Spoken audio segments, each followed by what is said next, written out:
교독문 27번 시편 51편을 교독하시겠습니다. 하나님이여, 주의 인자를 따라 내게 은혜를 베푸시며 나의 죄악을 말갛게 씻으시며 나의 죄를 깨끗이 제하소서.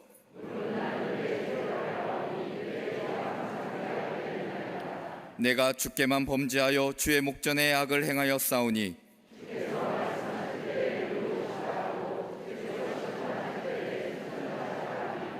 내가 죄악 중에서 출생하였으며 우슬초로 나를 정결하게 하소서. 내가 정하리이다. 하나님이여, 내 속에 정한 마음을 창조하시고 아멘.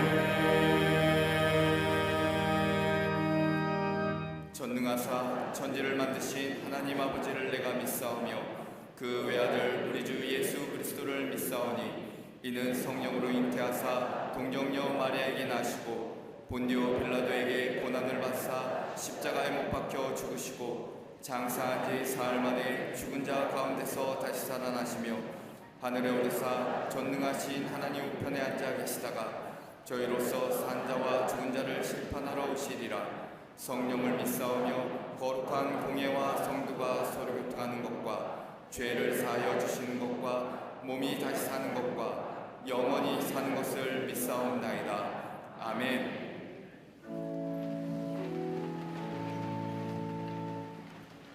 거룩한 주일, 어둡고 혼란한 시간 속에서 주 앞에 나와 예배하는 백성들에게 은혜를 내리시사 신앙의 가치를 지키며 무너져가는 예배 제단을 다시 수축한 일에 앞장서는 믿음의 백성들로 삼아주시고 크신 위로와 평안을 허락하여 주시옵소서. 제단으로 발걸음하지 못한 성도들의 안타까운 마음을 보시사 역사를 이끄신 하나님의 섭리를 기억하게 하시고 두렵고 불안하며 곤고해져버린 심령 위에 참된 안정과 만족을 허락하여 주시옵소서. 예배하는 성전과 구별된 시간을 결코 포기하거나 소홀히 여기지 않도록 우리의 마음을 강권적으로 붙들어 주옵소서. 용서와 자비의 하나님 아버지, 세상에서 온전한 믿음 가지고 부끄럽지 않은 신앙의 모습으로 하나님의 자녀답게 살아가지 못했음을 용서하여 주시옵소서. 세상의 비방과 편견, 두려움에 짓눌려 믿음을 저버리는 어리석음을 범하지 않게 하시고 성령님의 도우심으로 말미암아 세속적 욕심과 불신으로 물든 마음을 정결케 하시사 죄악된 길에서 벗어나 구별되고 거룩한 삶으로 인도하여 주시옵소서. 치유자 되시는 사랑의 하나님, 세계 확산 중인 코로나로 인해 절망과 혼돈 가운데 신음하며 살아가는 백성들을 긍휼히 여겨 주시옵소서. 질병은 능력의 손길로 다스려 주시사 종식되게 하시고 치료제가 속히 개발되어 고통과 어두운 시간을 벗어나 무너진 일상의 모습들이 회복되는 은혜를 허락하여 주시옵소서. 방역을 위해 헌신하는 의료진과 봉사자들의 노고가 헛되지 않도록 지켜주시고 어려움에 처한 자들을 외면치 않고 보이지 않는 손길로 돌보는 주의 자녀들에게 크신 은혜를 허락하여 주시옵소서. 나라 간의 갈등과 대립이 분열과 위협으로 이어지지 않게 하시사 화해가 평화가 온 땅에 온전히 임하게 하시고 세계 곳곳에 만연한 전쟁과 테러, 가난과 굶주림, 재해로 인해 고통받고 있는 주님의 백성들을 기억하시사 능력과 사랑의 손길로 다스리시고 회복시켜 주시옵소서. 이 땅의 주인 되신 하나님, 코로나로 인해 슬픔과 좌절, 분노와 절망에 빠져있는 이 나라와 백성들의 마음을 어루만지시사 역경 속에서도 주님의 뜻을 묻고 겸손히 기도하며 우리 자신을 돌아보는 시간 되게 하여 주옵소서. 침체에 빠진 경제와 혼탁해져 버린 사회 질서, 혼란 속에 있는 교육 위에 하나님의 일꾼들을 세우시사 이 난국을 극복할 수 있도록 도와주옵소서. 특별히 동성애나 차별금지법으로 인해 하나님의 창조 질서가 무너지고 얼룩진 문화가 이 땅을 더럽히지 않도록 막으시고 다스려 주옵소서. 대통령과 위정자들에게는 살아계신 하나님을 경외하는 마음을 주시고 바르게 판단할 수 있는 지혜와 정직함, 위기를 극복할 수 있는 능력을 허락하여 주시며 분쟁과 당파, 갈등에서 자유케 하여 주옵소서. 분단의 안품을 간직하며 살아온 지난 세월들을 기억하시사 북한의 위협과 도발로부터 이 땅을 지켜주시고 한반도를 둘러싼 열강들의 이해관계와 악화된 남북의 관계 속에서 정치와 외교가 더욱 든든히 세워지게 하여 주옵소서. 교회를 통해 일하신 하나님, 나라가 혼란할수록 교회가 세상 조류에 흔들리지 않게 하시고 빛과 소금의 역할 감당케 하여 주옵소서. 특별히 광림재단을 통하여 살아계신 하나님의 능력을 증거케 하시사 속한 기관과 시설을 통해 예수님의 사랑을 온전히 전하는 통로로 쓰임받게 하시며 백성의 아픔과 나라의 어려움을 붙들고 기도가 끊어지지 않는 재단 되게 하여 주옵소서. 이를 통해 시대적인 책임과 더불어 선교적 사명이 이뤄나갈 수 있도록 인도하여 주옵소서. 특별히 제32회 호래산 기도회를 은혜 가운데 마치게 하시고 기도의 응답과 더불어 영적인 풍성함을 더해 주심을 감사드립니다. 쉼없이 달려온 기도의 여정이 이제는 우리의 삶 속에서 지속되어 끝까지 이 나라와 민족, 가정과 내 삶을 위해 주님께 간구하는 기도의 용사되게 하여 주옵소서. 지금까지 주님의 일에 헌신하신 감독님에게 쇠하지 않는 영육간의 강건함을 더해 주시사 마지막까지 주님 주신 사명이 이뤄나가게 하시며 재단을 이끄신 담임 목사님에게 하늘의 권세를 더해 주셔서 이 시대를 이끌어나가는 능력의 지도자로 삼아 주옵소서. 시대를 바라보는 분별과 통찰력, 믿음의 결단으로 재단을 이끄실 때마다 성령의 능력을 더하여 주옵소서. 오늘 말씀을 선포하실 때 듣는 자마다 하나님의 은혜와 축복을 깨닫게 하시고 상한 심령은 치유되고 회복되는 역사를 허락하여 주옵소서. 속회와 성교회는 다시금 공고히 세워지게 하시고 여름 행사가 진행 중인 교회학교와 청년, 청정년부에 이르기까지 이 시대를 이끌어나갈 다음 세들이 말씀 안에서 양육되게 하시며 어린이집과 샤이니 키즈, 스쿨, 뉴스와 사랑부에게도 은혜와 돌보심의 손길을 허락하시사 이 시대에 귀히 쓰임받는 자녀들로 인도하여 주옵소서. 아름다운 찬양으로 영광 돌린 갈릴리 성가대와 오케스트라를 축복하시고 찬양의 곡조가 위로와 평안으로 가득 울려 퍼지게 하시며 재단을 아름답게 장식한 손길과 예배를 위해 헌신한 모든 이들에게 하늘의 상급과 삶에서 도우신 은혜를 허락하여 주옵소서. 세우신 지교회와 국내의 많은 선교지를 돌보시사 어려운 시기를 믿음으로 이기게 하시고 하나님의 역사에 귀히 쓰임받는 재단들 되게 하여 주옵소서. 특별히 가정이나 직장, 병상이나 해외에 이르기까지 영상으로 예배에 참여하는 모든 이들에게 동일한 하나님의 은총과 평안을 허락하여 주옵소서. 예배의 주인 되시는 예수 그리스도의 이름으로 기도합니다. 아멘.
오늘 성경 말씀은 사무엘상 7장 3절부터 11절까지입니다.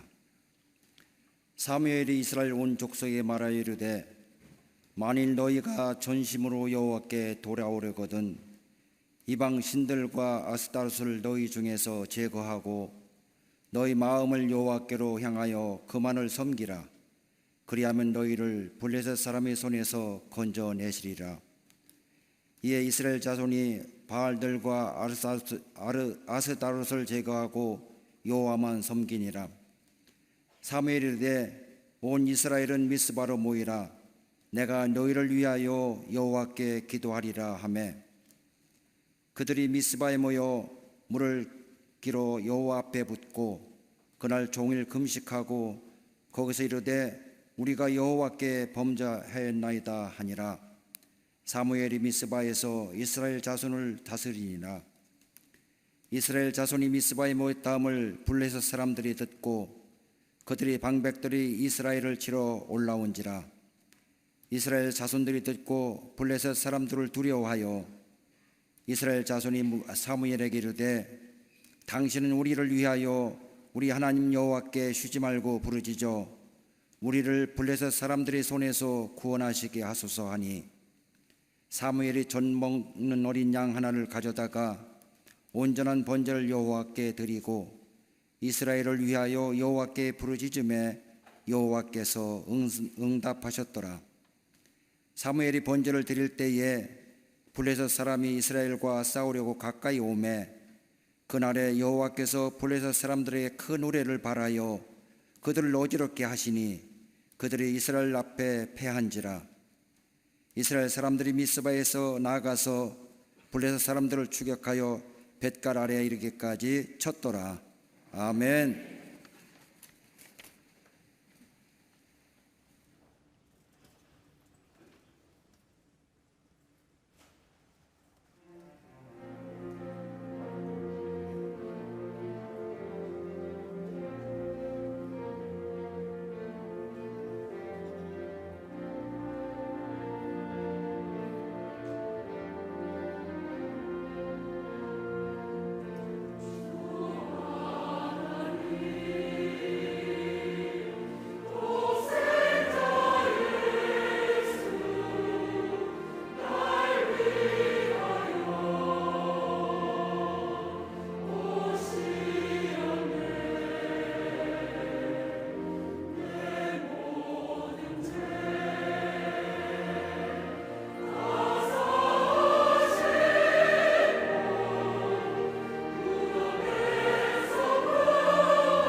갈릴리 성가대와 교수로의 귀한 찬양에 감사합니다. 큰 은혜 받았습니다. 고맙습니다. 430년간의 급의 노예로 살면서 고통과 아픔 가운데 지내던 이스라엘 백성, 하나님의 특별한 은혜로 출애굽하여 하나님의 약속인 땅인 가나안 땅을 향해 갑니다. 비록 애굽의 노예 생활보다 힘이 들고 어려운 광야의 40년의 시간이지만은 그래도 하나님이 약속하신 그 땅, 자신들의 조상들이 그렇게 가고 싶었던 땅, 모세가 그렇게 간절히 바랬던 그 땅에 도착하여 정착하게 됩니다. 가나안 땅에 도착한 이스라엘 백성 무려 10년이라고 하는 긴 시간 동안 가나안의 전복 전쟁을 겪으면서 가나안 땅에 정착하게 됩니다. 꿈은 이루었다고 생각하지만 그것도 잠시 블레셋이라고 하는 강력한 군대의 나라가 쳐들어와 자기들이 가지고 있는 모든 것을 다 빼앗아 가버립니다. 그것으로 끝난 것이 아니라 자신들의 영적이며 정신적인 지주였던 엘리 제사장과 그의 아들들은 블레셋과의 전쟁에서 패한 것으로 끝인 것이 아니라 죽임을 당하며 그들의 삶을 인도하며 지켜준다고 생각했던 하나님의 법궤마저 블레셋에게 빼앗기고 맙니다. 저들이 수고하고 노력한 대로 얻지 못하고 하나님을 잊혀진 채로 살아가는 이스라엘 백성, 그러기에 살아있다고는 하지만 살아있는 삶은 아니었습니다. 그러면서 저들의 마음속에 다시금 이런 마음이 생각이 시작합니다. 지금 이들의 삶은 아닌데, 내 안에 무엇인가 회복되어야 할 터인데, 새로운 생명의 역사가 있어야 할 터인데 라고 하는 생각을 한 이스라엘 백성, 그러면서 자신들이 걸어온 삶의 모습들을 뒤돌아봅니다.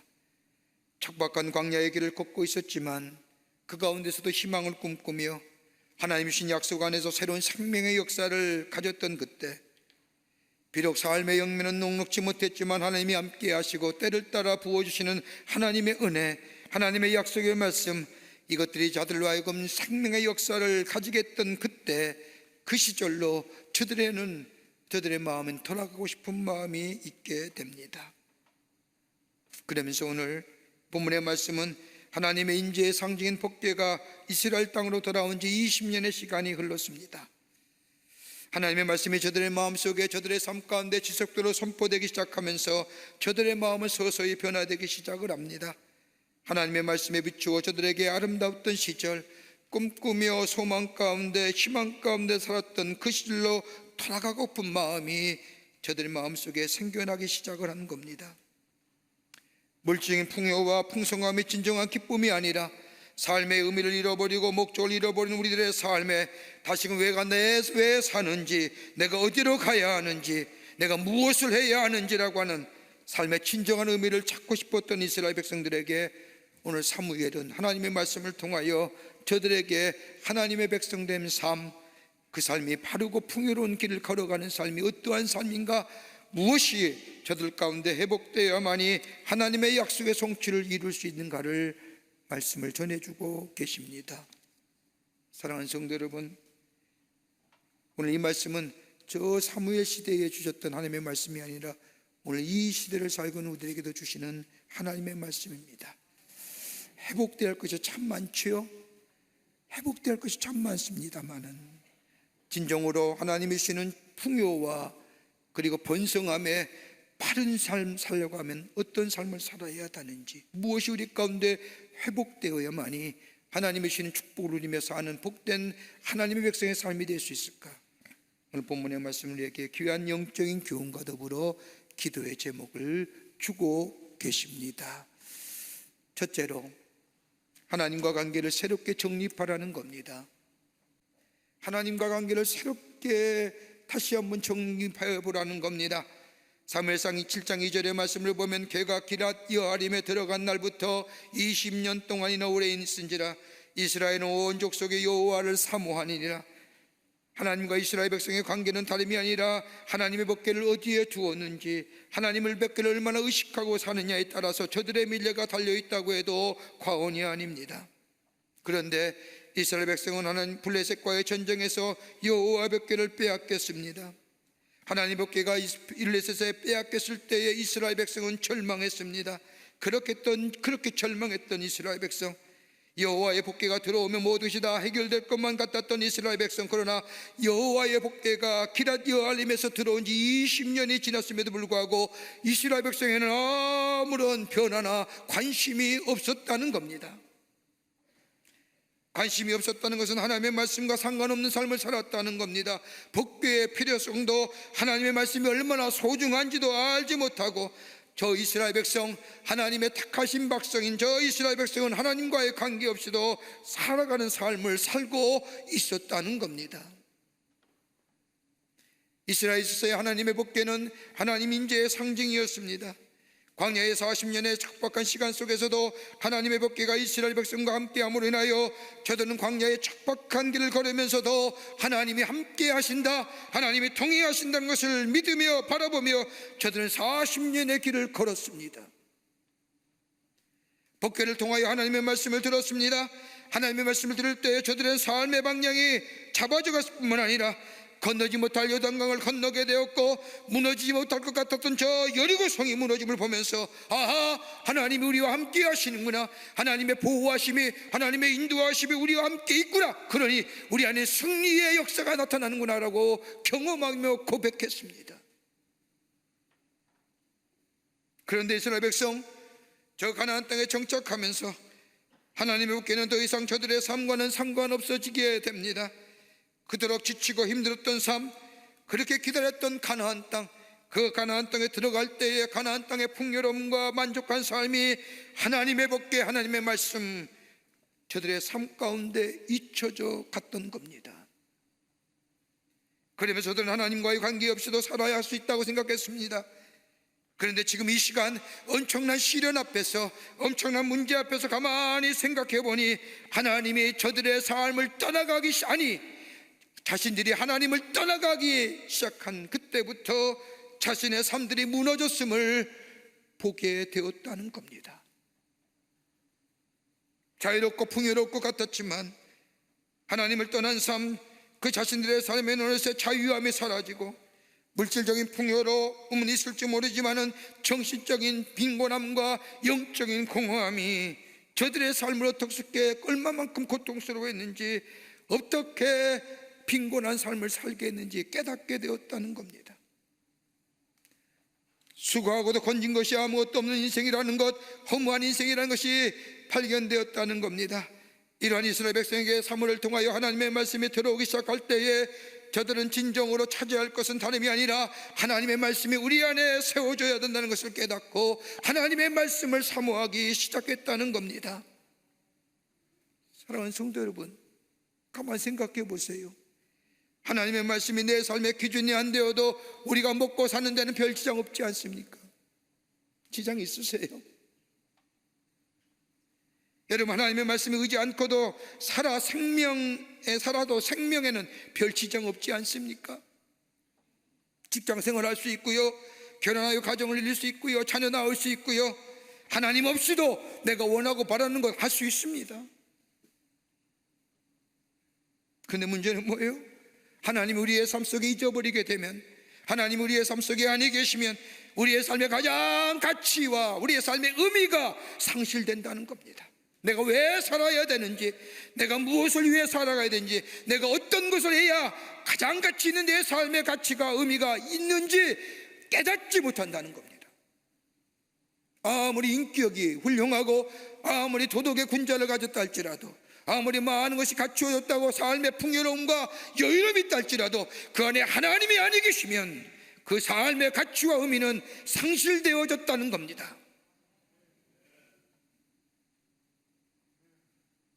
하나님이 주시는 인도함과 평안함을 잊어버리게 될 때에 육적의 삶은 평안할지 모르지만 영적인 빈곤함과 더불어 진정한 평강의 삶을 누리지 못했다는 사실을 알게 된 이스라엘 백성, 다시금 하나님의 관계, 다름이 아니라 하나님이 나의 주인 되시고 하나님이 내 삶의 주인 되실 뿐만 아니라 우리의 모든 것이 된다고 하는 하나님의 관계의 회복이 필요하다는 것을 저들은 느끼게 되었다는 겁니다. 마치 밤새도록 수고하였지만 아무것도 잡지 못하는 베드로처럼 허무한 속에 사는 인생들에게, 어떻게 살아야 될지 모르는 그들에게, 사무엘은 이스라엘 백성들에게 외칩니다. 너희가 하는 데는 아무런 관계가 없는 것처럼 보이지만 하나님의 말씀이 너희 중심에 서지 아니하면 너희는 이 땅에서 하나님의 백성이 누리는 아름다움과 풍성의 삶은 없다 하고 저들에게 전하고 있는 것을 들을 수가 있습니다. 우리는 안 그렇습니까? 우리의 삶은 풍요로움 있지 않습니까? 아무리 어렵다 할지라도 우리의 삶은 풍요로움과 풍성함이 있습니다. 그럼에도 불구하고 우리 삶 속에 채워지지 않는 이 빈곤, 이 허무, 다른 것이 아니라 하나님과 하나님의 말씀이 내 속에 사라진 것은 아닌지요? 그러기 요한복음 15장 5절의 말씀을 보면 나는 포도나무여 너희는 가지라 그가 내 안에 내가 그 안에 거하면 사람이 열매를 많이 맺나니 나를 떠나서는 너희가 아무것도 할 수 없음이라고 하는 말씀처럼 하나님 안에 하나님과 나와의 관계가, 인격적인 관계가 먼저 내 삶의 우선순위로 회복되지 아니하면 다른 것은 회복되지 않는다는 거예요. 하나님의 말씀이 내 안에, 하나님이 나의 삶의 다스리심이, 하나님과 나와의 인격적인 관계 속에서 하나님을 아바 아버지라 부르며 하나님의 자녀임에 나의 정체성과 나의 삶의 방향성이 하나님과 관계가 새롭게 회복될 때에, 그것이 정립되게 될 때에 거기에 내 인생이 주께서 약속하신 바르고 풍요로운 삶을 살아가는 인생, 오늘 이것이 우리에게 먼저 회복되어야 할, 이것이 회복될 때 우리 안에 주시는 하나님의 풍요가, 그리고 주의 주신 풍성함이 우리 안에 넘쳐날 뿐만 아니라 하나님의 말씀이 내 발의 등이 되고 내 발의 빛이 되는 그 놀라운 은혜가 우리 가운데 있게 되는 줄 믿습니다. 두 번째는 돌이키라고 말씀하시는 거예요. 하나님의 말씀에 갈급함을 느낀 이스라엘 백성, 사무엘은 이스라엘 백성을 향하여 너희가 하나님께로 돌아오라고 말씀합니다. 7장 3절의 말씀을 보면 사무엘이 이스라엘 온 족속에게 말하 이르되 만일 너희가 전심으로 여호와께 돌아오려거든 이방신들과 아스타롯을 너희 중에서 제거하고 너의 마음을 여호와께로 향하여 그만 섬겨라. 그리하면 너희를 블레셋 사람의 손에서 건져내시리라. 돌아오라는 겁니다. 회개하라는 겁니다. 여기서 돌아온다는 것은 회개하는 신학적 용어로 얘기할 수 있지만 이 사무엘은 이스라엘 백성을 향하여 돌아오며 하는 이 회개하여 두 가지 것을 얘기합니다. 하나는 소극적인 회개, 그건 다름이 아니라 너희 삶 가운데 젖어있는 이방신들과 아스타롯을 제거해버리라는 겁니다. 그리고 또 하나 적극적인 회개는 하나님만 섬기라는 겁니다. 회개란 마음의 방향을 바꾸는 겁니다. 하나님이 기뻐하시지 않고 원하시지 않는 삶의 요소를 내 생활 속에서 제거해버리고 하나님만을 섬기고 하나님만을 사랑하는 것, 이것이 회개의 개념입니다. 회개한다는 것은 돌이킨다는 것이고 이 돌이킴에는 변화가 있습니다. 그런데 후회는 어떻습니까? 후회는 변화 없는 겁니다. 후회는 아쉬움과 안타까움만 있는 겁니다. 후회하지 말라는 겁니다. 회개하라는 겁니다. 마음의 방향을 바꾸라는 겁니다. 돌이키라는 겁니다. 이방신 즉 아스타롯을 섬기는 것을 중단할 뿐만 아니라 너의 생활 습관 속에서 다 제거해버리라는 겁니다. 여러분, 바알과 아스타롯이라는 것이 뭡니까? 다산과 풍요로운 신이라고 저들은 믿습니다. 저들이 이것을 숭배하는 것은 다름이 아니라 더 많은 물질의 풍요로움과 번성함을 원하는 이기적인 동기로 정욕적이고 욕망적인 마음으로 만들어진 신이요, 그것을 섬기는 것이 저들의 삶의 생활 양식이요, 그것이 문화로 정착한 겁니다. 여러분, 가만히 우리의 삶 생각해 보세요. 우리의 마음속에 어느덧 물질의 풍요로움과 번성함이 우리의 마음속에 욕망과 정욕으로 자리 잡아서 이기적인 마음에 하나님을 마치 아스타롯과 저 바알과 아세라처럼 내 이기적인 욕망을 위하여 섬기는 건 아닌지요? 아니, 그렇지 않다 할지라도 그 바람이, 그 욕망이 우리 하나의 문화와 우리 안의 생활의 습관으로 자리 잡은 건 아닌지요?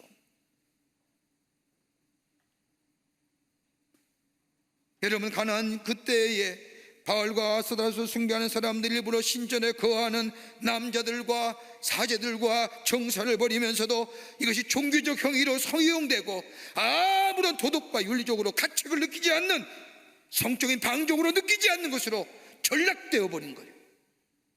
물질의 번성함과 풍요로움만 있으면 다 된다는 거예요.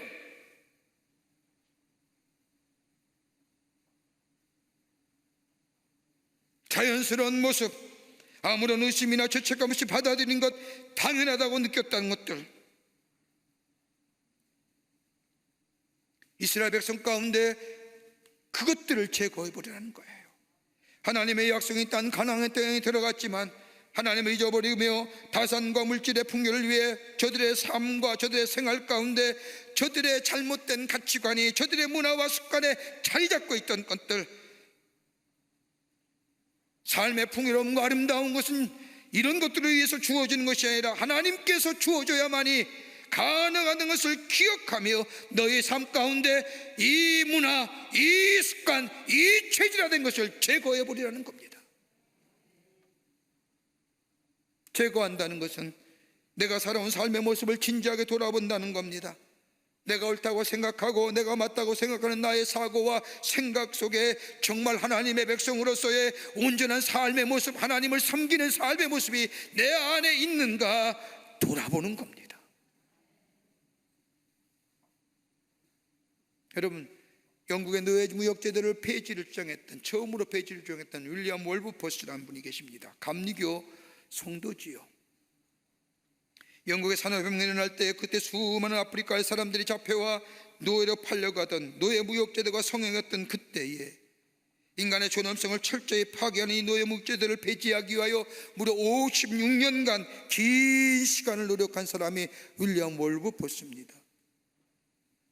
27살 나이에 주님을 만나고 더 이상 정치를 할 수 없다고 생각되었을 그때에 하나님의 말씀을 깨닫고, 그리고 자신들이 얼마나 그 말씀에 비추어 얼마나 자신들이 잘못하던 것을 이 윌버포스는 발견하게 됩니다.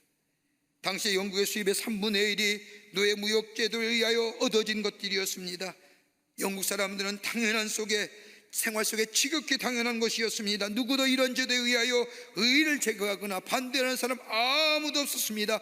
이것이 저들의 삶의 습관이요 저들의 문화가 또 정착되었던 그때에, 한 번도 의심해보지 않았던 그때에, 이것이 내 삶의 양식이요 생활의 방식이라고 생각했던 그때에 이 윌버포스는 하나님의 말씀에 비추어 하나님의 사랑에, 하나님의 뜻에 비추어 볼 때 이것이 잘못된 것이라고 느꼈던 윌버포스.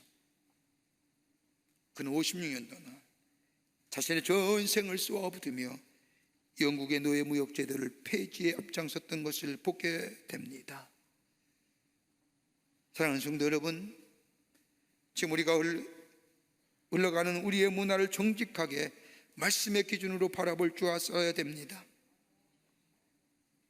지금의 시대를 많은 사람이 정의하기를 포스트 모더니즘의 시대라 얘기하며 상대주의와 다원주의의 얘기를 합니다. 시대라고 말합니다. 하나님의 절대성을 생각하는 문화가 아닙니다. 물질의 만능과 이기주의와 실용주의가 함께 어우러져 가면서 사람들은 하나님 없이도 살아갈 수 있다고, 이것이 신앙이란 이름으로, 이것이 문화란 이름으로 우리의 삶 속에 깊게 뿌리 박혀 있음을 봐야 됩니다. 동성애도 이런 맥락입니다. 소수의 사람도 그 어떤 짓을 하던 간에 그들의 행위는 보장받아야 되며 그들의 자유와 인권은 보장받아야 되고 존중되어야 된다는, 소수의 인권과 자유, 여러분 그게 중요한가요? 그로 인하여 받는 다수의 피해는요, 앞으로 이것이 법으로 제정이 되면 절대로 강단에나 대중이 모인 앞에서 그것이 죄라고 얘기하지 못합니다. 그것이 죄라고 얘기하는 순간 잡힙니다. 보편적 인식과 분별적 가치에 자유와 인권과 평등이라는 이 가치, 모든 사람이 같이 공유할 가치,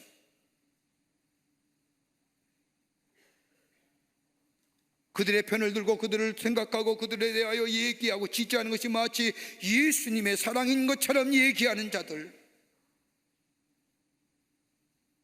이거 우리 속에 제거해 버려야 된다는 거예요. 익숙해진 것부터 나의 삶을 분리하는 아픔과 고통이 없이는 결코 돌이킴이, 회개가 없습니다.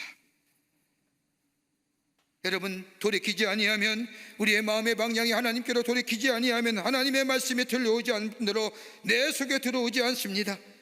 오랫동안 예수를 믿어 내 삶에 긍정적인 변화가 없는 것은 아직도 내 안에 아스다롯과 제거되어야 할 바알이 있기 때문은 아닌지요. 이스라엘 백성이 하나님께로 돌아오면서 저들의 새롭게 시작된 과정은 다름이 아니라 회개하며 하나님께로 돌이킬 때 하나님이 그의 심령을 다스려 주시고요, 그의 심령을 새롭게 하시고요, 그의 심령 속에, 저들의 심령 속에 생명의 기운을 불어넣어 다시금 회복케 하는 새로운 생명의 역사가 저들 가운데 있었음을 보게 됩니다. 예수님이 땅에 오셔서 처음으로 외쳤던 말씀이 뭘까요? 회개하라, 천국이 가까이 왔습니다. 세례요한도 외쳤던, 광야에 외쳤던 소리, 회개하라, 천국이 가까이 왔니라 얘기. 여러분, 그 말 듣는 저 바리새인과 서기관들, 그 예수님의 말씀을 이해했을까요? 저 말씀이 무슨 말씀인지, 무엇을 말하는지, 무엇을 뜻하는지, 내 생활 속에, 내 문화 속에 여전히 물질의 풍요로움과 번성함이 내 삶의 목표요, 내 삶의 가치관이요, 내 삶의 의미라고 생각했던 저들 속에 돌이키라, 하나님이 주시는 풍요와 번영은 너희가 얻어주는 것이 아니라 하나님이 주셔야만이 가능하다는 것, 돌이킬 때에 가능하다는 이 예수님의 말씀이 저들에게 들려오지 않았던 겁니다. 왜요? 문화잖아요.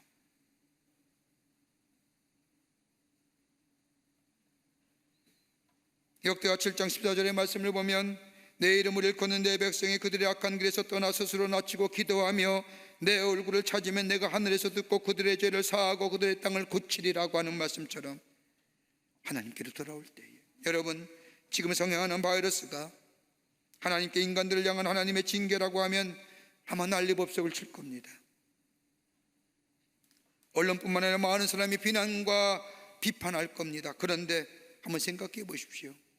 우리의 머리카락이 하나까지도 세신받으신 우리 하나님께서 이 땅에 재앙처럼 느껴지는 이 모든 사람이 공포에 떨게 하는 이 바이러스, 여러분, 우리의 죄와 상관없다고 자신 있게 말할 수 있는 사람이 누굴까요? 있을까요? 더더군이 그리스도인이라고 한다면, 하나님의 사람이라고 한다면, 주의 백성들이 하나님의 말씀대로 살지 못해서 하나님께 우리로 하여금 일깨워주기 위한 하나님의 경고라고 생각한다면,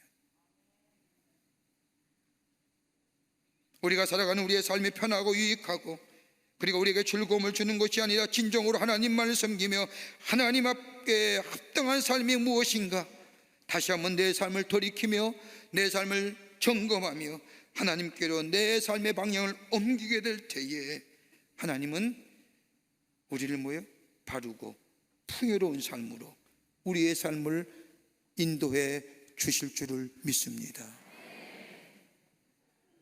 돌이키는 거예요. 끝으로 영적 갱신이 있어야 됩니다. 영적인 새로움이 있어야 됩니다. 갱신은 새롭게 됨입니다. 새롭게 됨은 다름이 아니라 우리에게 새롭게 매기실 때에 우리에게 부흥의 역사가 일어납니다. 하나님께로 돌아가겠다고 결심한 이스라엘 백성, 7장 9절의 말씀을 보세요. 사무엘의 젖먹는 어린 양 하나를 가져다가 온전한 번제를 여호와께 드리고 이스라엘을 위하여 여호와께 부르짖음에 여호와께서 응답하셨더라. 여러분, 번제는 지금만 드려진 번제가 아닙니다. 예전에 드렸습니다. 이전에도 번제 드렸습니다. 그런데 오늘 본문의 말씀은 좀 다른 번제를 얘기합니다. 뭐라고 얘기해요? 그 앞에 수식어가 하나 있죠. 온전한 번제입니다. 온전한 번제라는 생명력 있는 번제요, 온 마음이 담겨져 있는 번제요, 생명이 드려진 번제요, 정성과 내 마음의 중심이 담겨진 번제라는 겁니다. 당시 엘리 제사장이나 그의 아들들이 드렸던 제자 번제, 정성이란 호는 그 밖에 찾아볼 수 없었던 그저 형식으로만 드려진 제사가 아니라 오늘 말씀처럼 정성을 다하여, 근데 여러분 본문의 말씀을 보세요. 어린 양이라고 됐습니다. 적은 것, 보잘것없는 겁니다. 여러분, 보통 하나님 앞에 제사 드릴 때 살찐 송아지나 흠이 없는 것, 가장 살찌고 좋은 것들 하나님 앞에 드려진 것이 보통인데, 오늘 본문의 말씀엔 작은 것, 어린 양 하나를 드리는데 그 안에 뭐가 있어요? 보잘것없고 적은 것이지만은 그 안에 정성이 담겨져 있고, 거기에 중심이 담겨져 있고, 거기에 내 마음이 담겨져 있다는 것. 하나님이 그걸 보시고 하나님이 응답하셨다는 겁니다. 지금 우리가 드려진 것으로 해석한다면 예배, 여러분 어떻게 예배 드립니까? 정말 내 정성이, 내 전 인격이, 내 마음이 이 예배에 담겨져 있습니까? 오늘 주역에서 주시는 이 말씀, 아 그래, 저 말씀은 나를 위한 말씀이야, 나에게 주시는 말씀이야, 그리고 그 말씀에 대하여 아멘하며 그 마음을 받아들이며 온 마음으로 예배 드리고 있는지요? 그저 들어왔던 예배기에 저는 요즘 예배 드리면서 매번이 감격스러워요. 가문 갈수록 예배에 대한 제재들이 얼마나 많은지. 예배 드리지 말라는 얘기와 똑같습니다. 그럼에도 불구하고 우리가 예배 드린다는 것이 얼마나 귀하고 얼마나 감격스러운지요. 이 한 시간 한 시간이 얼마나 귀한 시간인지. 예배의 회복이었습니다. 온전하게 예배 드렸습니다. 정성이, 혼이 담겨진 예배. 그리고 이스라엘 백성이 블레셋이 쳐들어오자 이스라엘 백성 그 다음에 뭐 할까요? 영적 갱신을 위해서 다름이 아니라 번제를 드릴 뿐만 아니라 온종일 금식했습니다. 금식이라는 것은 내 삶의 우선순위는 하나님께 있다고 하는 고백입니다. 내가 먹고 마시는 것보다 더 중요한 것이 있으면 하나님이 내 삶의 먼저입니다 라고 고백하는 것, 그 행위가 바로 금식입니다. 내 성전을 위해 먹는 것을 포기하면서 하나님 앞에 나아가며 하나님이 내 삶의 먼저입니다, 하나님이 돕지 아니하시면, 하나님이 함께 하시지 아니하시면 나는 살아갈 수 없습니다라고 하는 이 고백과 이 울부짖음의 표현이 금식입니다.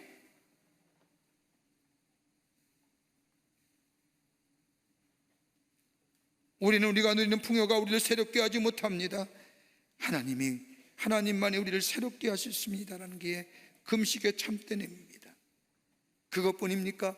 오늘 본문의 말씀을 보십시오. 또 하나의 행위가 나오지요. 오늘 본문의 말씀을 보면 물을 그러다가 그 앞에 부었다고 말합니다. 성사했던 이건 회개라고 얘기하지만 물을 기르다 번제물에 부었다는 것은 내 마음을 온전히 다 쏟아 부었다는 겁니다. 내 형식과 내 지혜와 내 물질과 내 지적 다 내려놓고 정직한 것, 속에 있는 것 그대로 하나님 앞에 쏟아부으며 하나님이 돕지 아니하시면 아무것도 할 수 없습니다라고 하는 고백. 이런 영적 갱신이 있을 때 뭐가 일어나요? 부흥의 역사가 일어나는 거예요. 그 뒤에 말씀을 보세요. 하나님 앞에 온전히 예배드리고 하나님 앞에 금식하며 정성과 마음을 쏟아 하나님을 향한 우리의 신앙 고백이 있게 될 때에 갱신이 일어나고, 그 갱신 다음에 부흥의 역사가 일어납니다. 그 다음에 말씀을 보면 어떤 부흥의 역사냐? 블레셋과 전쟁에서 2번이나 패배했는데 더 이상 패배하지 않습니다. 승리합니다.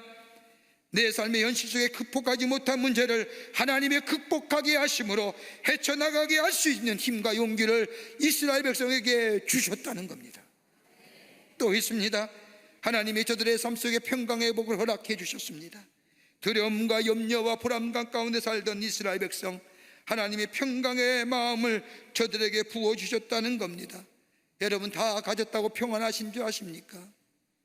내 마음의 소원이 이루어졌다고 평안하십니까?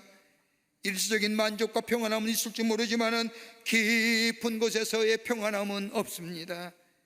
상황과 환경에 관계없이 하나님이 주시는 이 평강, 샬롬의 축복이 이스라엘 백성에게 임하여졌다는 겁니다.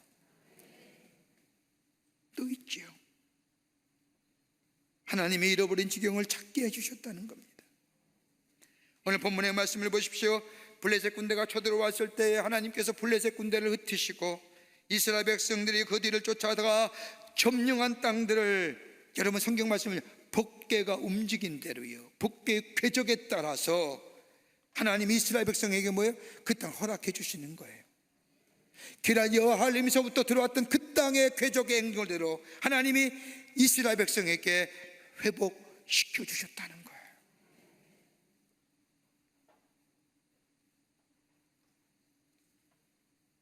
그리고 이스라엘 백성이 그 하나님의 놀라운 은혜와 승리를 잊어버리지 않기 위해서 돌을 하나 세우고 에베네셀, 하나님이 여기까지 도우셨습니다. 영적 갱신을 통하여 부흥의 역사, 그것을 저들의 마음속에 즐거움을 주셨던, 행복함을 주셨던 그 귀한 영적인 부흥의 역사를 저들의 가슴속에 뭐예요? 영적인 추억으로 남게 하셨다는 거예요. 그게 에베네셀이에요. 하나님의 관계가 회복되고 하나님 앞에 영적인 갱신이 일어나게 될 때에, 그리고 하나님께 돌이키는 심령 위에 하나님은 아름다운 믿음의 역사를 허락하실 뿐만 아니라 저들 안에 아름다운 믿음의 추억들, 영적인 추억을 저들에게 기억 속에 남기게 하실 뿐만 아니라 어느 때에 어느 자리에 갔든지 어떤 어려움이 있든지 그 영적인 기억을 다시 한번 꺼내어내요 저들의 삶 속에 새롭게 하시는 역사를 저들 마음속에 세워주셨다는 겁니다. 사랑하는 성도 여러분, 우리 안에 회복될 게 참 많지요. 우리의 가정도 회복돼야 되고, 우리의 자녀의 관계도 회복되고, 부부의 관계도 회복되며, 우리의 물질, 사업, 그 밖에 많은 것들 회복돼야 할 것이 굉장히 많습니다. 그보다 더 하나님과 우리의 관계가 회복돼야 됩니다. 하나님이 나의 하나님 되십니다라는 고백이 우리 가운데 있어져야 됩니다. 하나님이 나를 다스려 주셔야만이 됩니다. 그리고 내가 안에 있는 내 바알과 아스다로스의 제사를 제거해 버리고 하나님께 돌아와 하나님이 내 삶의 전부이십니다. 하나님이 축복해 주셔야만이 됩니다. 하나님이 인도해 주셔야만이 됩니다. 전적인 하나님만을 붙잡고 사는 인생, 그리고 내 안에 예배가 회복되고 하나님 앞에 기도가 회복되고 하나님 앞에 우리의 신앙이 새롭게 회복되는 이 놀라운 역사가 있게 될 때에, 영적인 갱신이 있게 될 때, 우리 하나님은 우리의 삶 속에 회복하시는 역사, 다름이 아니라 우리의 지경을 넓혀주시고 더 나아가 우리의 삶 속에 하나님이 주시는 놀라운 역사 안에서 우리에게 평강을 허락해 주시고 승리케 하시는 놀라운 은혜가 우리 안에 임하여 바르고 풍요로운 길을 걸어가는 하나님의 백성의 삶으로 살아가게 하실 줄을 믿습니다. 이 믿음의 고백이 오늘 여러분과 저 가운데 있기를 간절히 주의 이름으로 축원합니다. 하나님 감사합니다. 저희들 사랑하시고 하나님의 자녀 삼으심에 감사합니다. 우리의 삶 다시금 하나님 앞에 온전히 서 있는 삶인가 한번 뒤돌아보는 저희들 되게 하여 주시옵소서. 세상의 물질과 풍요와 번성함을 쫓아가는 삶은 아닌지, 아니면 하나님이 나의 삶의 전부이십니다, 하나님만이 내 삶의 주인 되시라고 고백하는 저희들의 삶 되게 하여 주셔서 하나님의 주시는 놀라운 번영과 바르고 풍요로운 삶, 풍성함의 삶이 우리 안에 넘쳐나 복된 걸음, 힘 있는 걸음, 주님을 증거하는 걸음으로 삼아 주시옵소서. 도우실 줄 믿으며 예수님의 이름으로 기도하옵나이다. 아멘.